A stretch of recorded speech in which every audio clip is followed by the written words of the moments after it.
Hello everyone, welcome to Drishti IAS. G20 has recently commissioned a report on inequality, and in this video we will discuss the key highlights of that report to understand the wealth inequality situation in India and the world. So the G20 Extraordinary Committee of Independent Experts on Global Inequality commissioned a report, and this report talks about the wealth inequality across the world. Now, before we dive into the highlights of the report, let us quickly recall some facts related to G20. So, which country holds the presidency of G20 at the moment? It is South Africa. And what is the theme? The theme is solidarity, equality, and sustainability. Now, if you see here, equality is a major area of focus for South Africa. That is why under South Africa's presidency, an expert committee has been set up to study the wealth inequality situation of the world. Now, what does this report say? This report basically studied data from 2000 to 2023.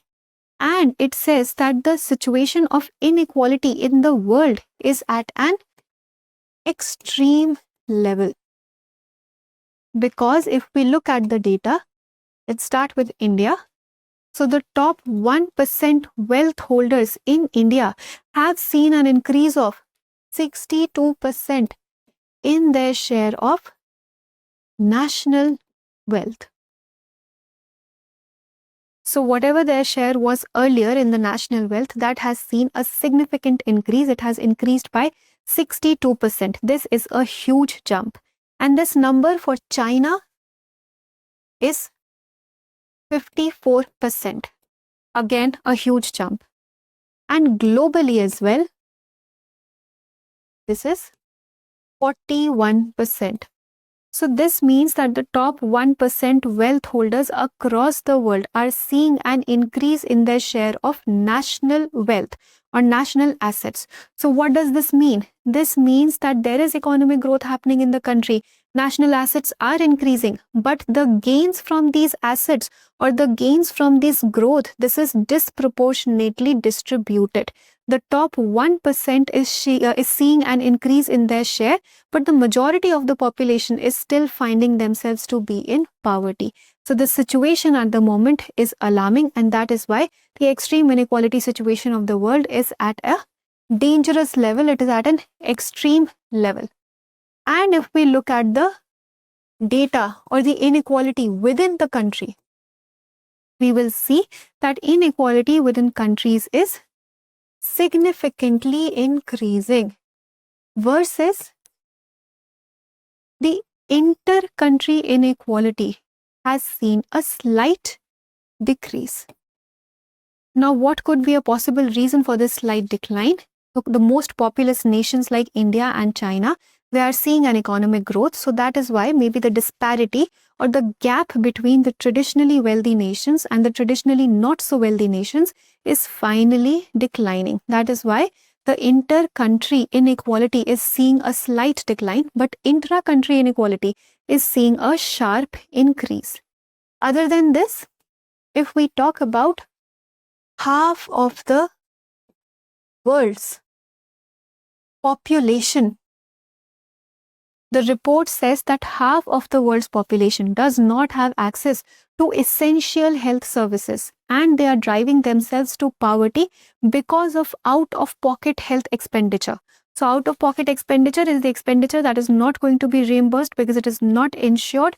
So out-of-pocket expenditure is increasing for half of the world's population because they are not associated with any insurance policy or any national health policy, and they do not have access to essential health services, and that is why they are driving themselves into poverty. This again is a sad situation. And the food insecurity is also increasing. In fact, the report also mentions that the countries, specifically the countries which have a high inequality, are 7 times more likely to witness a democratic failure, which means that these countries which have high inequality are going to see a weakening of the democratic institutions, a weakening of the judicial institutions, because concentration of wealth is directly proportional to what? Concentration of wealth is directly proportional to concentration of power. People who are extremely wealthy are automatically going to be extremely powerful and extremely influential, and they are going to weaken our democratic institutions because they're going to manipulate our policies by manipulating our elected representatives. So the people that we're going to vote for, they are going to be heavily influenced by this 1% population of the country, and our laws, let's say our tax laws, are going to be heavily manipulated, or any of the policies that the government is going to make is going to be heavily manipulated because it is going to be influenced by these people, the 1% population that we are talking about. Because concentration of wealth directly means that there's a concentration of power and there's an increase in the influence. So this again is a situation that needs to be carefully dealt with, because our judicial systems are also going to get weakened and our democratic institutions are also going to get weakened. If the situation of inequality is not, there's no solution that's provided to the situation of inequality, then all these things are going to rise. So the solution has been provided by the report. The report does talk about a way forward. In fact, the report makes a bold statement. It says that extreme inequality that we're talking about, this is a choice, which means that the situation of extreme inequality is not inevitable and it can be reversed by political will.